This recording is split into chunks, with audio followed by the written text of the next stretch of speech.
Muy buenas tardes, ¿cómo están? Bien, qué bueno. Nos da gusto que estén muy bien, que se estén preparando, ¿verdad? Para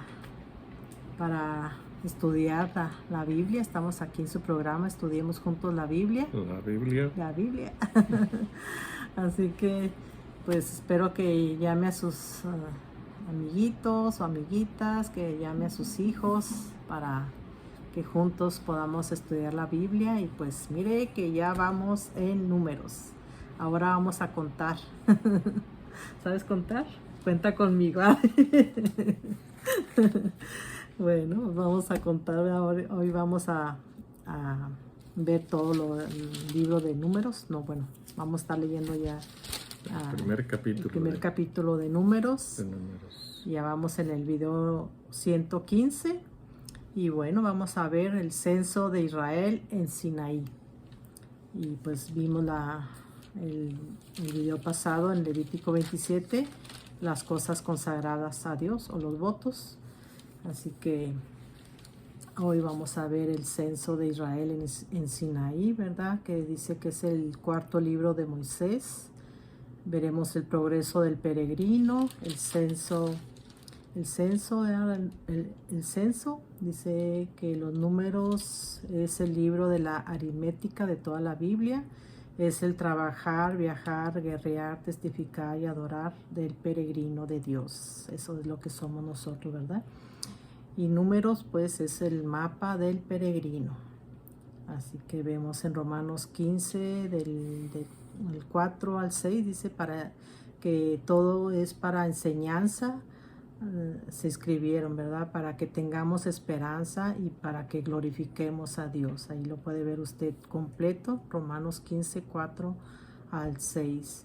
Y también en 1 Corintios 10, 11, dice que estas cosas son para ejemplo, para amonestarnos también, ¿verdad? Así que Nosotros, a los que hemos alcanzado los fines de los siglos. a los que para todos nosotros los que hemos aceptado a Cristo como nuestro Salvador. Así que Números es un libro, ¿verdad? Que podemos ver todo los contados, los que fueron a la guerra, ¿verdad? Y todos nosotros como hijos de Dios, ¿verdad? Tenemos una guerra contra el enemigo, así que tenemos que estar preparados, estar listos para llegar a la meta, ¿verdad? Final, que es Cristo Jesús. Así que eso es lo que vamos a aprender ahora, que tenemos que estar preparados, tenemos que estar listos para llegar a la meta que es nuestro Dios, nuestro Señor Jesucristo.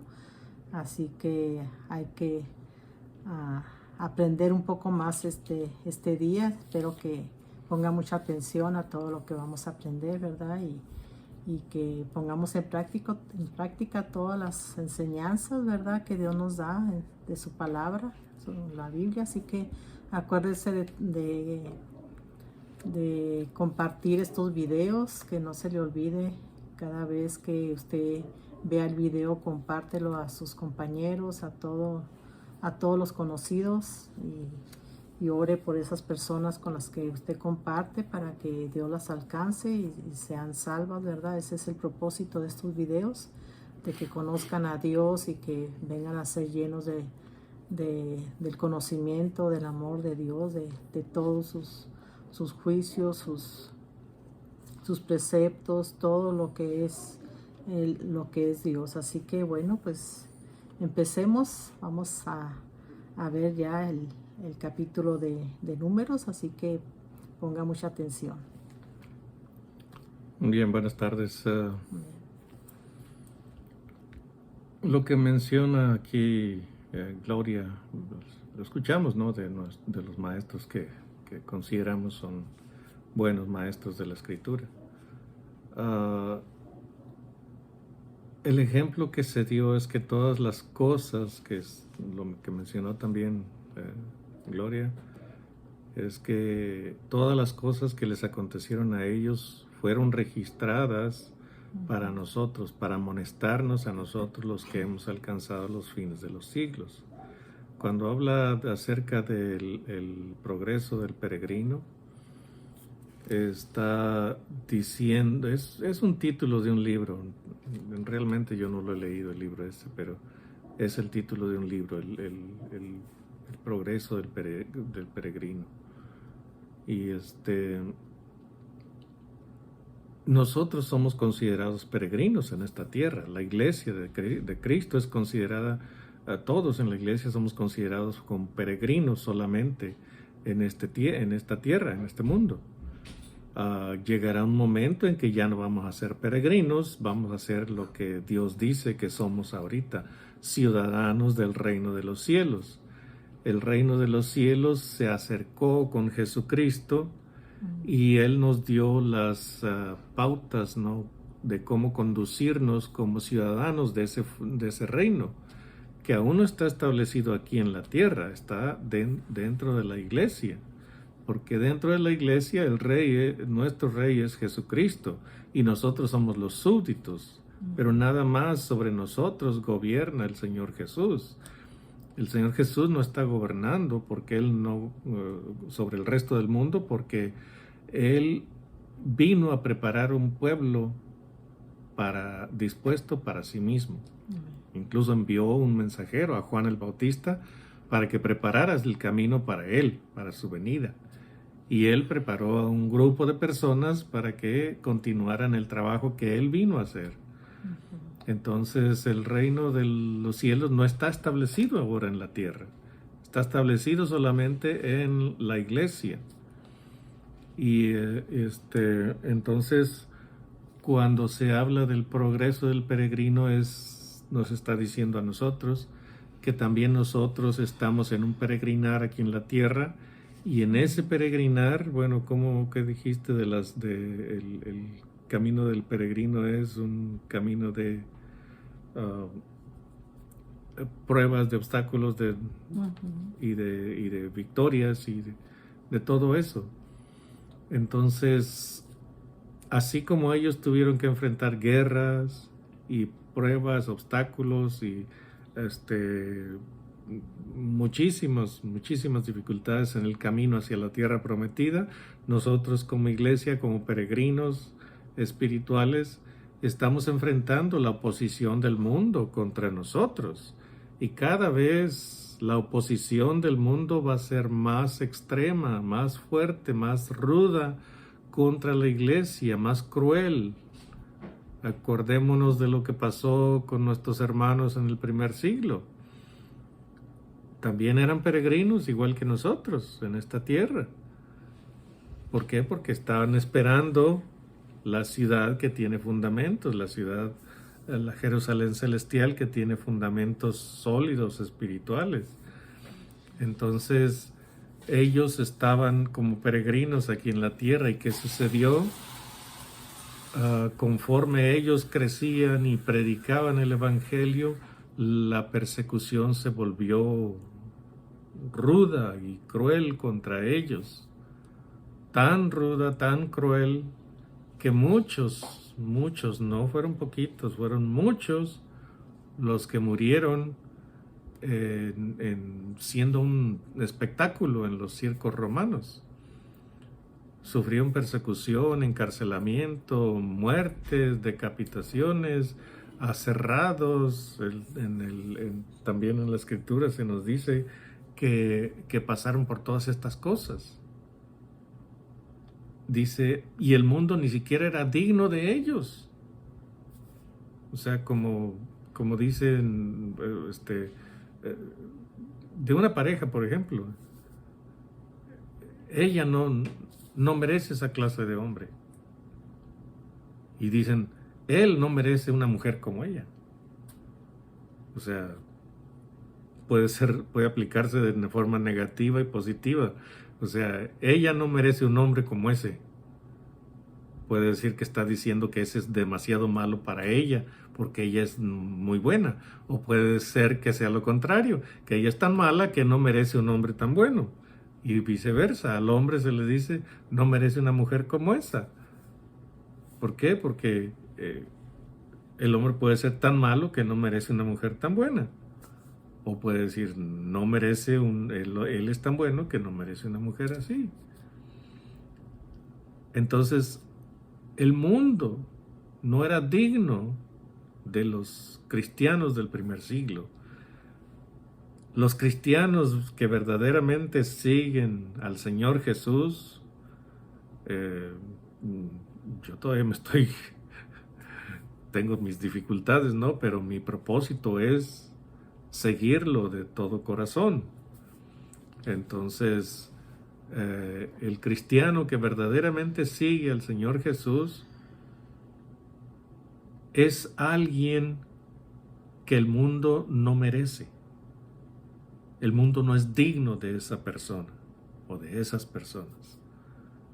Entonces, el mundo, en comparación con esas personas que fielmente están con el Señor Jesús, y nos estamos esforzando y por quitarnos este viejo hombre de nosotros y moldear nuestro carácter con la ayuda del Espíritu Santo, más bien el que moldea nuestro carácter es el Espíritu Santo. Pero el dejar nuestro pecado, eso tiene, ¿cómo se dice? Lo tenemos que hacer nosotros. Usted tiene que hacer eso. Claro, el Espíritu le da poder, pero es usted el que tiene que estar sacándose el pecado de su corazón. Entonces, a esas personas que seguimos a Cristo, el mundo no nos merece. El mundo no es digno de los que estamos esforzándonos por seguir a Cristo. Tenemos que entender que no todos los que dicen ser iglesias cristianas son fieles seguidores de Cristo. Hay muchísimos. Tenemos que recordar lo que dicen las Escrituras, lo que dicen las parábolas. Por ejemplo, el trigo y la cizaña crecen juntos. Las 10 vírgenes, 5 sensatas y 5 insensatas. Está hablando de las mismas, ¿cómo se dice? En forma de analogía, está hablando de la iglesia en su totalidad. 5 sensatas, bueno, es la mitad de la iglesia. Y 5 insensatas, la otra mitad, que es insensata dentro de la iglesia. Pero eso tenemos que entender. Ellos eran peregrinos hacia la tierra prometida. Nosotros somos peregrinos hacia la tierra prometida por el Señor Jesús, la Jerusalén celestial, el estar con Él en su segunda venida. Hacia ese lugar y hacia ese momento nos dirigimos. Somos peregrinos aquí, y así como ellos enfrentaron guerras, nosotros enfrentamos guerras. Las de ellos fueron físicas, las nuestras son espirituales. Somos peregrinos y eso lo tenemos que entender y tener cabalmente en nuestro corazón, que nuestra mente, nuestra meta no es el vivir en la tierra nada más. No, nuestra meta es vivir con Jesucristo. Esa es nuestra meta. Cuando Él regrese aquí a la tierra, la iglesia va a recibirlo al aire, a los aires. Y Él regresa no como el cordero inmolado que vino la primera vez. Esta vez regresa como el Rey de Reyes, Señor de Señores, como el varón de guerra, como el león de la tribu de Judá. La primera venida fue el Cordero de Dios que quita el pecado del mundo, el pan del cielo que todos comemos en la ceremonia de la comunión, el vino, la sangre derramada del Señor Jesucristo, el símbolo en el vino que tomamos en la comunión, el vino como un sacrificio por nuestros pecados. Su segunda venida va a ser completamente distinta. Ahí tenemos que rendirnos a su señorío todos. Los que creemos en Él con justa razón y los que no creen en Él, obligados porque Él los va a obligar a rendirse a Él.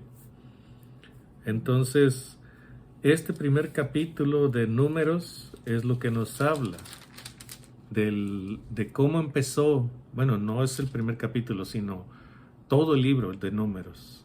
Nos habla del peregrinar del pueblo de Israel desde este momento que están todavía aquí en el monte Sinaí hasta la entrada a la tierra prometida, hasta el momento en que llegan a la tierra prometida, que llegan a las fronteras de la tierra prometida.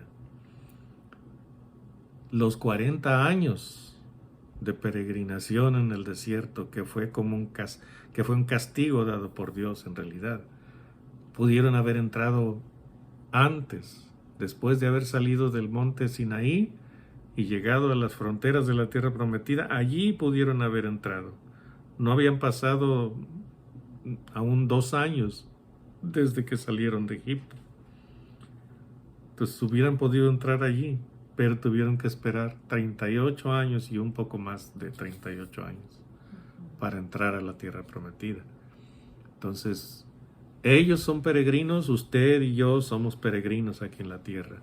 Enfrentaron ellos guerras, nosotros estamos enfrentando en algunos lugares y en otros lugares vamos a enfrentar guerras espirituales, ataques físicos también. Pero la promesa es que Dios nos va a preservar en medio de la tribulación, en medio de la persecución, en medio de la angustia, de todas las cosas que afectan a la iglesia. Entonces, el inicio de este libro, el primer capítulo, es la introducción a ese peregrinaje.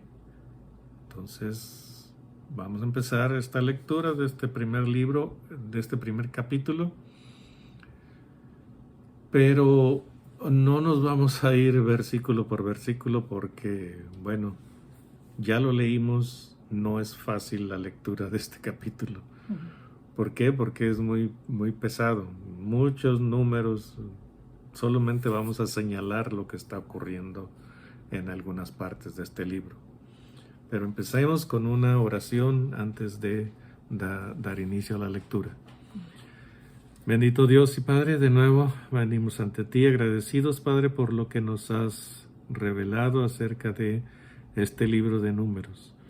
Gracias que hay analogías que se aplican para nosotros hoy en este presente que nosotros nos ha tocado vivir. Analogías de lo que ocurrió en el tiempo pasado con tu pueblo Israel. Y podemos sacar enseñanza de todas esas cosas y podemos tener esperanza y tener paciencia, Padre, porque pues no queremos caer en los mismos errores que cayeron ellos. Tú perdona nuestras faltas, perdona nuestros errores, los pecados que cometemos. No queremos desobedecerte. Tal vez seguido lo hacemos sin darnos cuenta, pero queremos, Padre, estar en paz contigo, en armonía contigo. Pedimos perdón siempre por nuestras faltas, porque es la manera en que podemos mantener la armonía entre tú y nosotros. Te bendecimos porque en este libro encontramos mucha enseñanza, Padre, a pesar de algunas lecturas un poco pesadas, encontramos muchas enseñanzas, como han dicho algunos de nuestros maestros. Las lecturas, aún estas, tienen su grado de importancia. Los nombres, tantos que se mencionan aquí, tienen importancia, tienen significado. Necesitamos aprender esos significados y buscar el significado de cada nombre, Padre, para entender el propósito que tú tuviste en escoger a cada uno de estos hombres y escoger también a cada uno de los que formaban parte del ejército de Israel, que tú los escogiste para que fueran hombres dispuestos a defender la causa que tú les estabas dando, la entrada a la tierra prometida. Gracias que tú nos ayudas pues a entender con tu Espíritu Santo y que podemos tener esta lectura y presentar estos videos. Te pedimos que nos guíes, nos des instrucción y que nos apeguemos pues, Padre, a lo que hemos aprendido, porque lo que hemos aprendido de nuestros maestros lo hemos puesto en balanza, lo hemos analizado y vemos, Padre, que es correcta la enseñanza que se nos ha dado. No es una enseñanza apegada a pensamientos humanos, sino es una enseñanza apegada a tu palabra, dentro del contexto de tu palabra.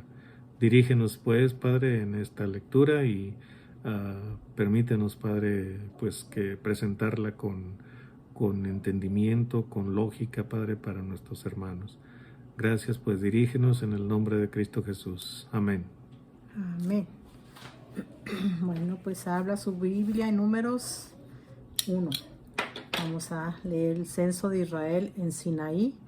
Dice, habló Jehová a Moisés en el desierto de Sinaí, en el tabernáculo de reunión, en el día primero del mes segundo, en el segundo año de su salida de la tierra de Egipto, diciendo, tomad el censo de toda la congregación de los hijos de Israel por sus familias, por las casas de sus padres, con la cuenta de los nombres, todos los varones por sus cabezas.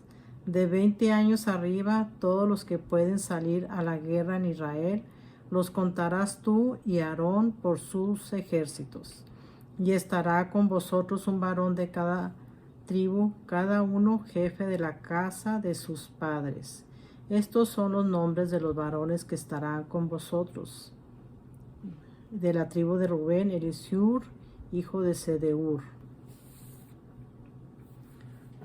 Ok.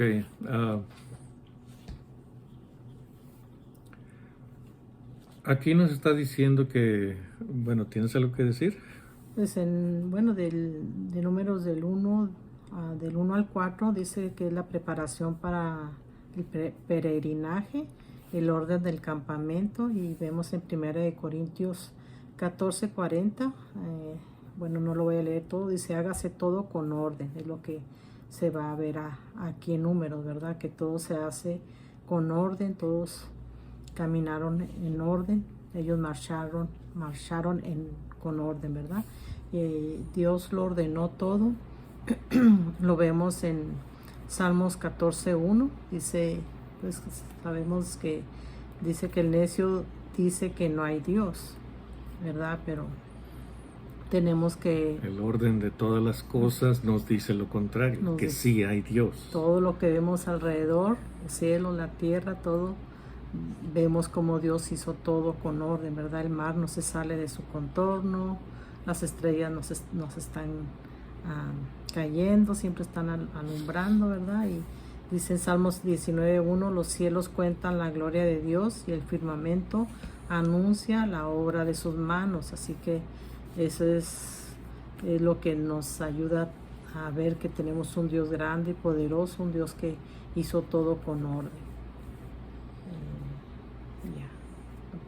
Ahorita digo esto. Sí, en el verso 1 nos dice que Dios le habló a Moisés en el desierto de Sinaí, en el tabernáculo de reunión. Y nos dice ahí, en el día primero del mes segundo, en el segundo año. O sea, tenían ya ahí casi un año. O sea, porque salieron de Egipto y llegaron en varios días después, o varios meses después, llegaron a Sinaí. Y ahí permanecieron, no 2 años, pero cerca de 2 años. Entonces aquí está diciendo, en el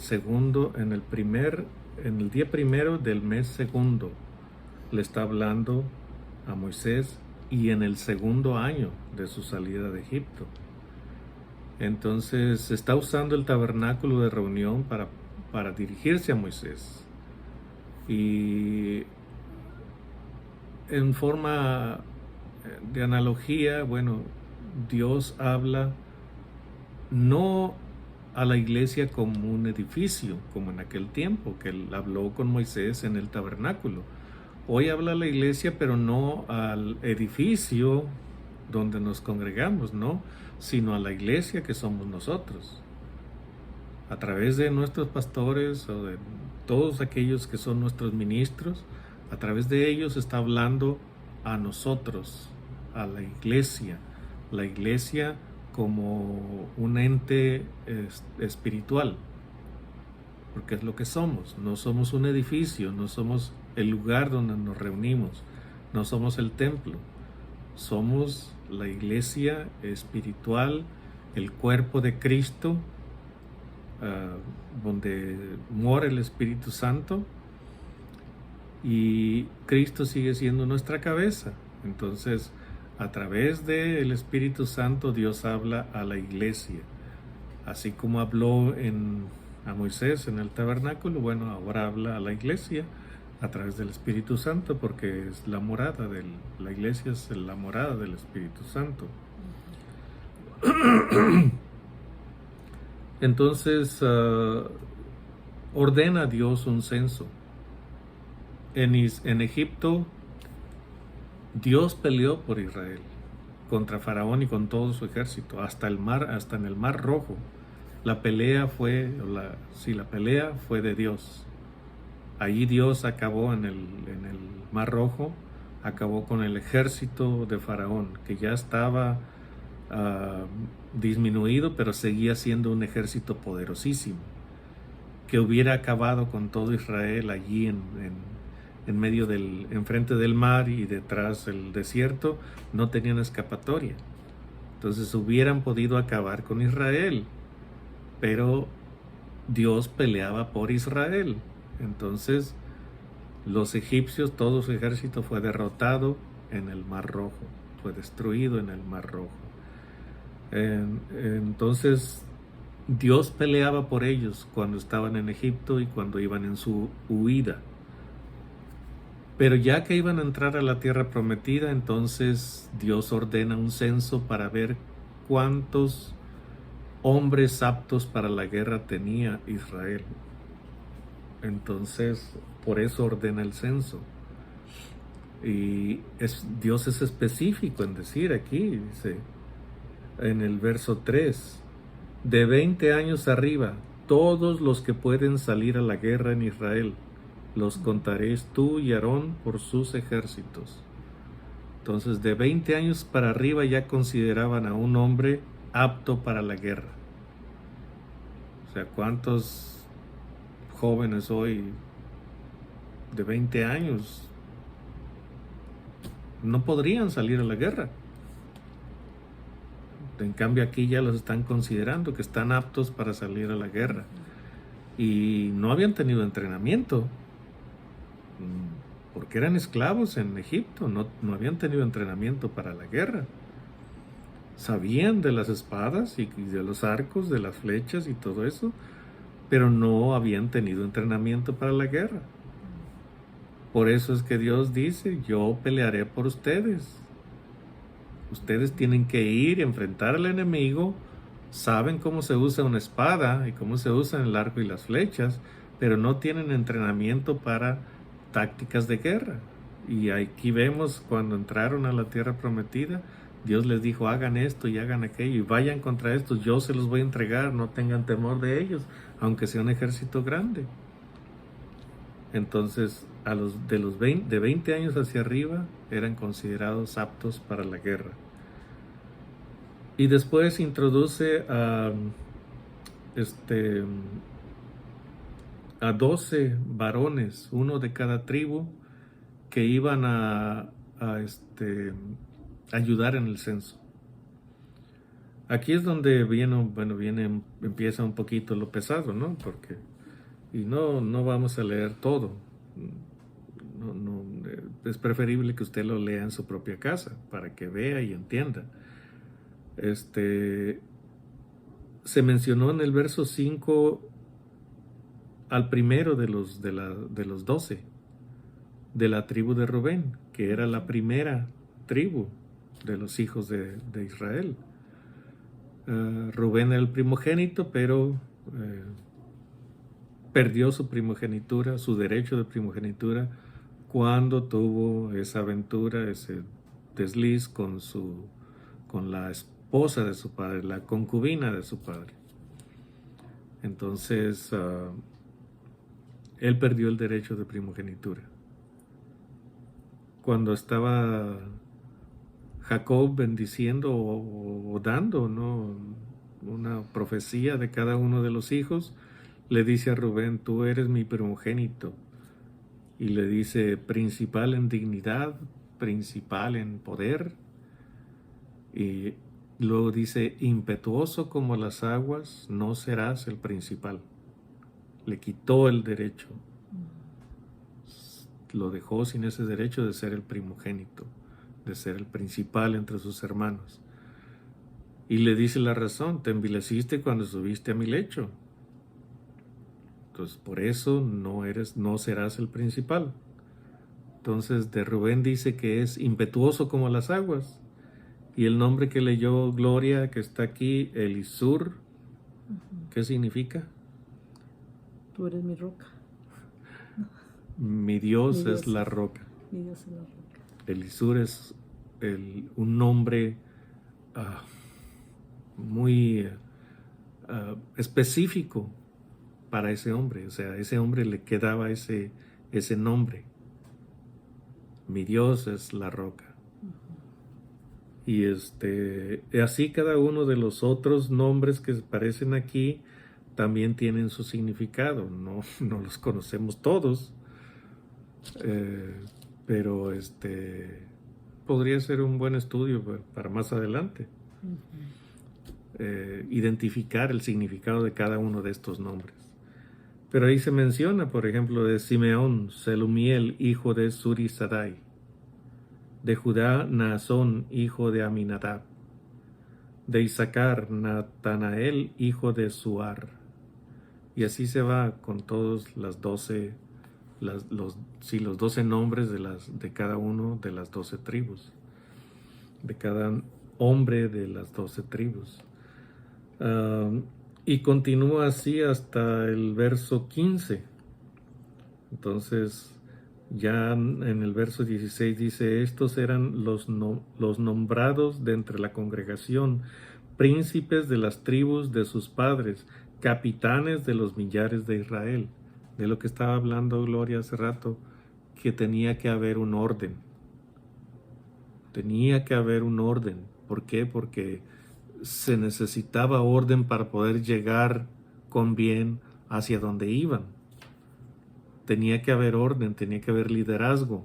El liderazgo era de Dios, pero Dios daba un liderazgo primero a Moisés y a Aarón, luego después dio liderazgo a los príncipes de las 12 tribus, después dio el liderazgo a Josué, y aún después, ya entrando a la tierra prometida, había el liderazgo de Josué, Caleb de la tribu de Judá. Él era un líder y dirigió al pueblo como líder también, líder de la tribu de Judá. Entonces tenía que haber orden porque iban a marchar, iban a salir de Sinaí para ir hacia la tierra prometida. Entonces el relato continúa ahí acerca de que Moisés toman a estos hombres y los usan para el conteo del censo, para el conteo de los números de Israel. Y una de las cosas que hicieron fue que cada uno iba hacia la tribu que le pertenecía y hacia el conteo de los de la tribu. En este censo no están contando a todo el pueblo, están contando solamente a los que pueden salir a la guerra de cada tribu. Y solo para que vean lo difícil que es esta lectura, dice en el 20, de los hijos de Rubén, primogénito de Israel, por su descendencia, por sus familias, según las casas de sus padres, conforme a la cuenta de los nombres por cabeza, todos los varones de 20 años arriba, todos los que podían salir a la guerra. Los contados de la tribu de Rubén fueron 46,500. Y usted puede continuar la lectura y se está repitiendo todo exactamente. Se está repitiendo. Solo cambia el nombre de la tribu y al final la cantidad de soldados, pero todo se está repitiendo. Podemos ver puedes leer el 28. 28. Para que vean, está exactamente igual, solo lo que cambia es el nombre del patriarca de la tribu. De los hijos de Isaacar por su descendencia, por sus familias, según las casas de sus padres, conforme a la cuenta de los nombres, de 20 años arriba, todos los que podían salir a la guerra, los contados de la tribu de Isaacar fueron 54,400. Y lee ahora el 35. 35. 34. Y de los hijos de Manasés por su descendencia, por sus familias, según las casas de sus padres, conforme a la cuenta de los nombres de 20 años arriba, todos los que podían salir a la guerra, los contados de la tribu de Manasés fueron 32,200. Y léalo usted en su tiempo libre, en su tiempo de lectura, ¿no? Y va a ver, se repite exactamente todo. Y vamos a leer por último el 42. 42 al 45. ¿Yo? Bueno, déjame leerlo yo. El 42 dice: de los hijos de Neftalí, por su descendencia, por sus familias, según las casas de sus padres, conforme a la cuenta de los nombres, de 20 años arriba, todos los que podían salir a la guerra, los contados de la tribu de Neftalí fueron 53,400. Después, el comentario aquí es que aunque se repite todo por cada tribu, se repite lo mismo, solo cambia el nombre de la tribu. La enseñanza es que todos debían saber a qué tribu pertenecían. Incluso en los tiempos del Señor Jesús todavía sabían de qué tribu eran, porque las 10 tribus perdidas, no estaban tan perdidas, porque el Señor Jesús les dijo a sus apóstoles: por camino de gentiles no vayáis, y en ciudad de samaritanos no entréis, sino id a las ovejas perdidas de la casa de Israel. ¿Cómo iban a saber ellos dónde estaban las ovejas si estaban perdidas? Pero Él los está enviando a las ovejas perdidas de la casa de Israel. ¿Por qué los envía a ellos? No porque no supieran dónde estaban, sino porque fueron las tribus que se descarriaron desde que se dividió el reino en 2 reinos. En la parte norte quedó la casa de Israel, el reino del norte, con Samaria como capital. Y en el sur quedó el reino del sur, la casa de Judá, con Jerusalén como capital. ¿Y qué pasó con los de arriba? Se descarriaron como ovejas descarriadas. Por eso les dice el Señor Jesús: ovejas perdidas de la casa de Israel. Entonces, no es que estuvieran en un lugar desconocido, sino les dice ovejas perdidas porque se descarriaron de la obediencia a Dios, se apartaron de seguir a Dios. Fueron llevados muchos al cautiverio, pero muchos se reunieron de nuevo con Judá. Y entonces en Judá quedaron representadas todas las 12 tribus. Que algunos se perdieron en la historia, tal vez. Pero en Israel, en Judá, quedaron representadas todas. Cuando dice el Señor, la Escritura dice tierra de Zabulón y tierra de Neftalí, dice Galilea de los gentiles y varias cosas, ¿no? Dice: un pueblo asentado sobre un monte vio una gran luz, y el pueblo asentado sobre sombras de muerte, luz les resplandeció. Ahí identifica 2 tribus, Zabulón y Neftalí. El apóstol Pablo, que su nombre era Saulo, pero luego le pusieron el sobrenombre de Pablo. él era de la tribu de Benjamín. Entonces, había representación de todas las tribus en los tiempos del Señor Jesús.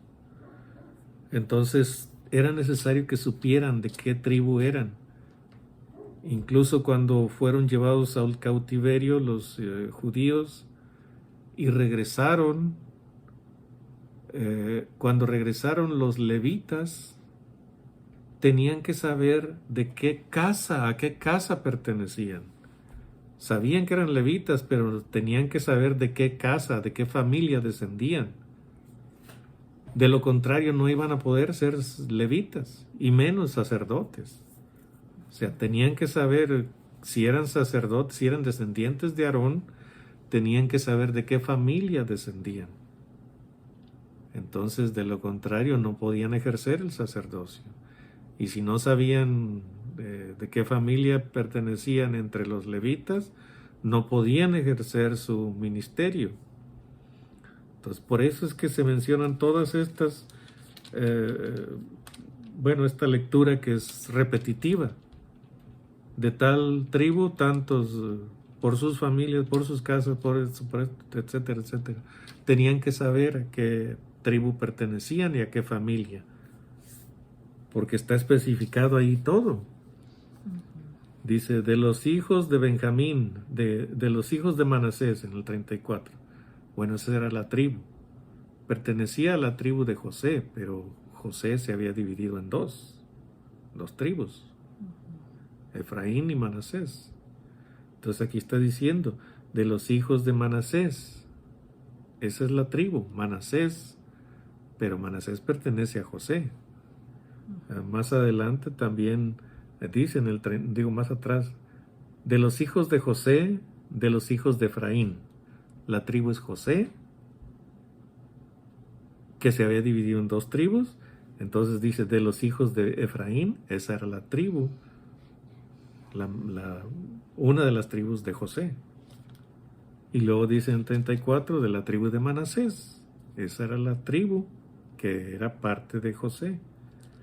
Y luego dice, por su descendencia, ¿de qué familia, de qué padre descendían, de qué patriarca? Por sus familias, ¿cuál era la familia que descendió de sus patriarcas? Según la casa de sus padres, ahí está especificando, o sea, una casa paterna, conforme a la cuenta de los nombres. Entonces ahí tenían que contar los nombres de todos esos hombres que iban a participar. Entonces ellos tenían que saber a qué tribu pertenecían y de qué familia, de qué, toda la rama genealógica de la que descendían. Y entonces ya eran contados de esa manera. Igual nosotros tenemos que saber de qué familia somos. No en nuestra genealogía sanguínea. No, tenemos que saber que pertenecemos a la familia de Dios. Él es nuestro Padre, de Él descendemos porque Él nos engendró por el Espíritu Santo, no como a Jesús, pero también por el poder del Espíritu Santo nos engendró a nosotros. Y tenemos que estar seguros que pertenecemos a esa familia. Si a usted le preguntan, bueno, ¿usted pertenece a la familia de Dios? Tiene que decir, sí, yo pertenezco a la familia de Dios. ¿Por qué? Por la fe en Jesucristo, en el sacrificio expiatorio que Él hizo por mí en la cruz del Calvario. Murió por mí para que yo no tuviera que pagar esa deuda de pecado que traía sobre mis hombros y que me condenaba al infierno. Él murió por mí y solo por fe, por la gracia que Él me dio, soy hijo de Dios. Si alguna vez tiene dudas, bueno, vuelva a la lectura y repase las cosas, las escrituras que afirman que usted es hijo de Dios a pesar de sus debilidades. Porque no es que somos perfectos por nosotros mismos, sino por la perfección de Cristo en nosotros. Nuestra meta es parecernos a Él. llegar a ser como Él.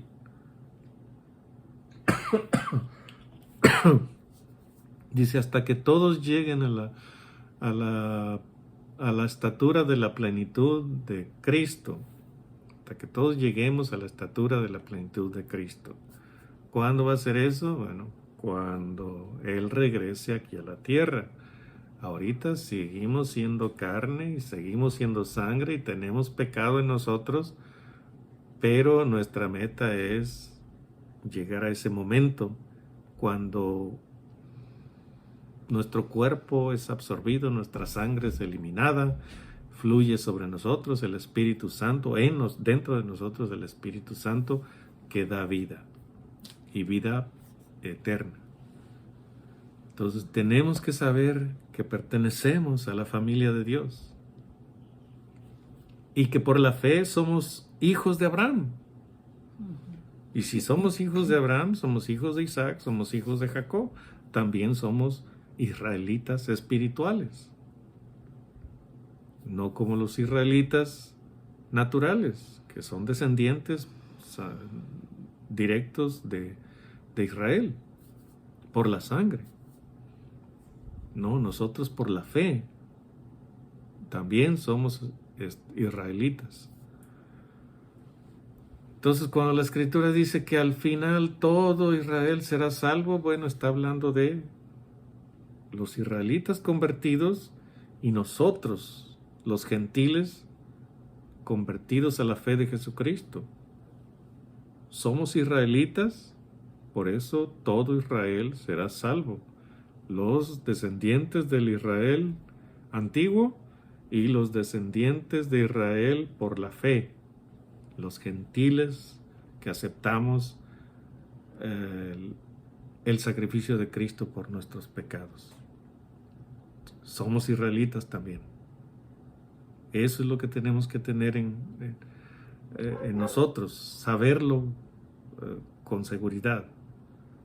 Saberlo, entenderlo, comprender que Dios así lo quiso y que por la fe y la gracia de nuestro Señor Jesús, eso somos. Israel espiritual. Dice en Romanos 8, 14 al 17, pero en el 16 dice, el Espíritu mismo nos da testimonio a nuestro espíritu de que somos hijos de Dios. Amén. Amén. Eso es lo que hace el Espíritu Santo dentro de nosotros.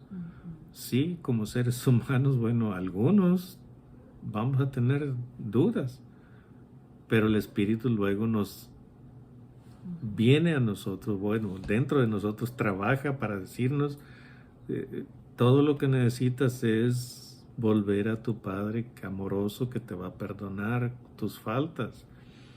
Ya no cometes pecado, tú ya no practicas el pecado como lo hacías antes. Si pecaste fue por debilidad, por ignorancia, por presión de los amigos y por alguna razón de todas estas, por alguna razón pecaste, pero no dejaste de ser hijo de Dios. David pecó y no dejó de ser hijo de Dios. Abraham pecó y Dios no lo abandonó por haber mentido y que él estuvo a punto de perder a su esposa. Dios no lo abandonó. Jacob engañó a su padre y le robó a su hermano la primogenitura. Claro, ya la había perdido porque la había menospreciado, pero todavía la tenía él en su poder. Entonces él, por engaños, la quiso tener. O sea, Dios se la iba a dar, pero él se adelantó a los planes de Dios. Entonces había engañado a su padre y luego iba huyendo por el temor a su hermano. Y en ese momento de más, bueno, ¿cómo podría decirlo? En ese momento en el que podía decirse que estaba en peor relación con Dios, Dios viene a su encuentro y le dice en sueños, no te dejaré ni te desampararé hasta que haya hecho todo lo que te he dicho. Entonces Dios prometió hacer de él una nación grande y lo escogió a él en lugar de a su hermano. Entonces no dejó de ser hijo de Dios por las cosas que hizo. Ninguno de los israelíes, de los patriarcas nacidos de Jacob, ninguno de ellos dejó de ser hijo de Dios por los pecados que cometieron. Porque ahí vemos a Rubén cometiendo pecado con la concubina de su padre. Simeón y Leví masacrando todo un pueblo solo por venganza. Judá teniendo relaciones con su nuera. Y así todos ellos, con excepción de Benjamín, vendiendo a su hermano como esclavo. Entonces todos cometieron pecados y no por eso Dios los abandonó. Siguieron siendo sus escogidos. Por último, en el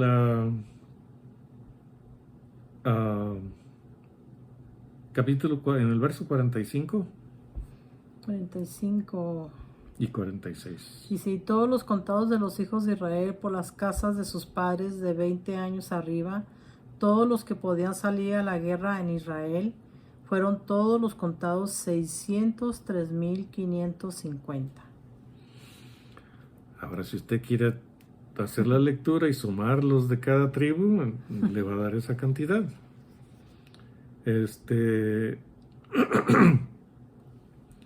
Aquí está diciendo lo que dijimos hace rato, no fueron contados todos, fueron contados los que podían salir a la guerra de 20 años arriba. En la rebeldía de Israel, que se va a ver más adelante,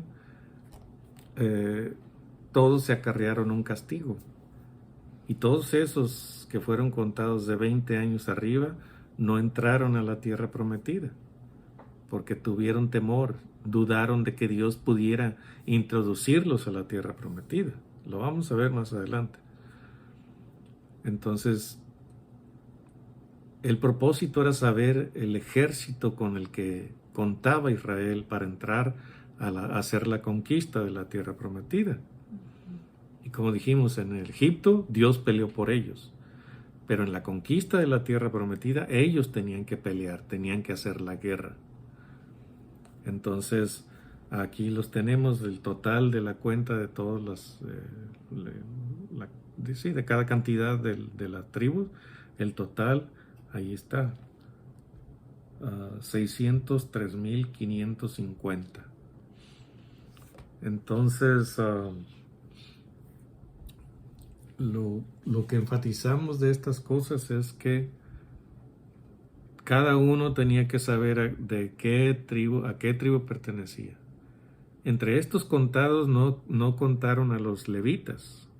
El censo de los levitas viene más adelante, para saber quiénes eran los ministros y los sacerdotes del pueblo de Israel, todos pertenecientes a la tribu de Leví. Pero aquí están solamente los varones de guerra. No se contaron las mujeres, ni los niños menores de 20 años, ni los ancianos menores de cierta edad, mayores de cierta edad. Porque es obvio que un anciano pues ya no puede salir a la guerra. Al menos no, ¿cómo se dice? No se garantiza su regreso si va. Entonces, desde los 20 años hacia arriba, pero había un límite también arriba de los que podían salir a la guerra, porque también es específico, dice los que podían salir a la guerra. Dice en el 45, dice, de 20 años arriba, a la mitad del versículo, de 20 años arriba, todos los que podían salir a la guerra en Israel. Y eso se repite en todo el capítulo, todos los versículos anteriores. Entonces, ellos sabían de qué tribu eran, cuántos eran, el ejército de cada tribu, y de qué edad hacia arriba podían pertenecer al ejército.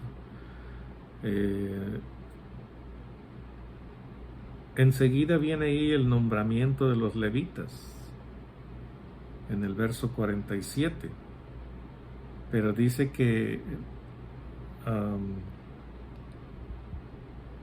dice ahí que no es que los van a contar, no es que van a hacer un censo de ellos, sino que los van a nombrar como la tribu sacerdotal y ministerial. Los ministros y los sacerdotes y los ministros. Los ministros enseñan la ley, así como hoy un ministro enseña la ley, esta ley, el libro de la Biblia. Entonces así eran ellos, eran ministros de la ley, enseñaban la ley. Los sacerdotes ministraban al pueblo en sus sacrificios y ofrendas. ¿Qué podía haber también maestros entre los sacerdotes? Pero no podía haber levitas que fueran sacerdotes. Los sacerdotes solamente eran de la familia de Aarón. Entonces, la razón por la que Dios no los cuenta es porque ellos van a ser los ministros y tienen que estar dedicados por completo al ministerio y al sacerdocio y no a la guerra, como el resto de los soldados pertenecientes a las demás tribus. Entonces, era el trabajo de ellos ser ministros, y es lo que vamos a leer aquí. Lea la mitad tú. 47 al 50. Nombramiento de los levitas. Pero los levitas, según la tribu de sus padres, no fueron contados entre ellos, porque habló Jehová a Moisés diciendo: solamente no contarás la tribu de Leví, ni tomarás la cuenta de ellos entre los hijos de Israel, sino que pondrás a los levitas en el tabernáculo del testimonio, y sobre todos sus utensilios y sobre todas las cosas que le pertenecen. Ellos llevarán el tabernáculo y todos sus enseres, y ellos servirán en él y acamparán alrededor del tabernáculo. Y dice enseguida, y cuando el tabernáculo haya de trasladarse, los levitas lo desarmarán. Y cuando el tabernáculo haya de detenerse, los levitas lo armarán. Y el extraño que se acercare morirá. Los hijos de Israel acamparán cada uno en su campamento, y cada uno junto a su bandera por sus ejércitos.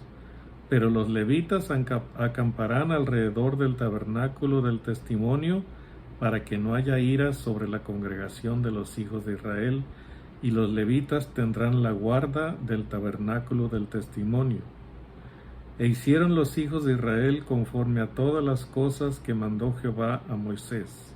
Así lo hicieron. Entonces, ese era el trabajo de los levitas: armar y desarmar el tabernáculo. La señal la daba Dios, porque se aparecía la columna de nube o la columna de fuego en el tabernáculo, mostrando que la presencia de Dios estaba ahí. Y era constante esa columna arriba. Cuando descendía y tocaba el tabernáculo, era un llamado a Moisés para reunirse con Dios. Pero cuando la nube se levantaba, era señal de que había que desarmar el tabernáculo, cargarlo en lo que tenían para hacerlo, y mover el campamento, todo el campamento. Cuando la nube se detenía en un lugar, era el lugar donde se iban a detener todo el campamento, y allí iban a armar el tabernáculo de nuevo. Los levitas se iban a encargar de eso. Y ningún extraño, dicen, o sea, nadie de ninguna otra tribu debía acercarse. Los levitas tenían que hacer todo, los sacerdotes, los sacrificios, las ofrendas, todo eso. Entonces, el trabajo de ellos era ese: armar y desarmar el tabernáculo cuando Dios daba la señal de avanzar o cuando Dios daba la señal de detenerse. Y vamos a ver aquí varias veces que el pueblo se detiene en un lugar específico. Entonces, cuando ocurría eso, era porque Dios se había detenido en ese lugar y allí se tenía que detener el campamento y allí se tenía que armar el tabernáculo. Ese era el trabajo de los levitas, por eso no fueron contados entre los soldados. ¿Por qué? Porque su trabajo era específico, no era hacer la guerra. Su trabajo era atender el tabernáculo y ministrar al pueblo. ¿Algo más? Bueno, pues nomás me faltó aquí números 1 al 2.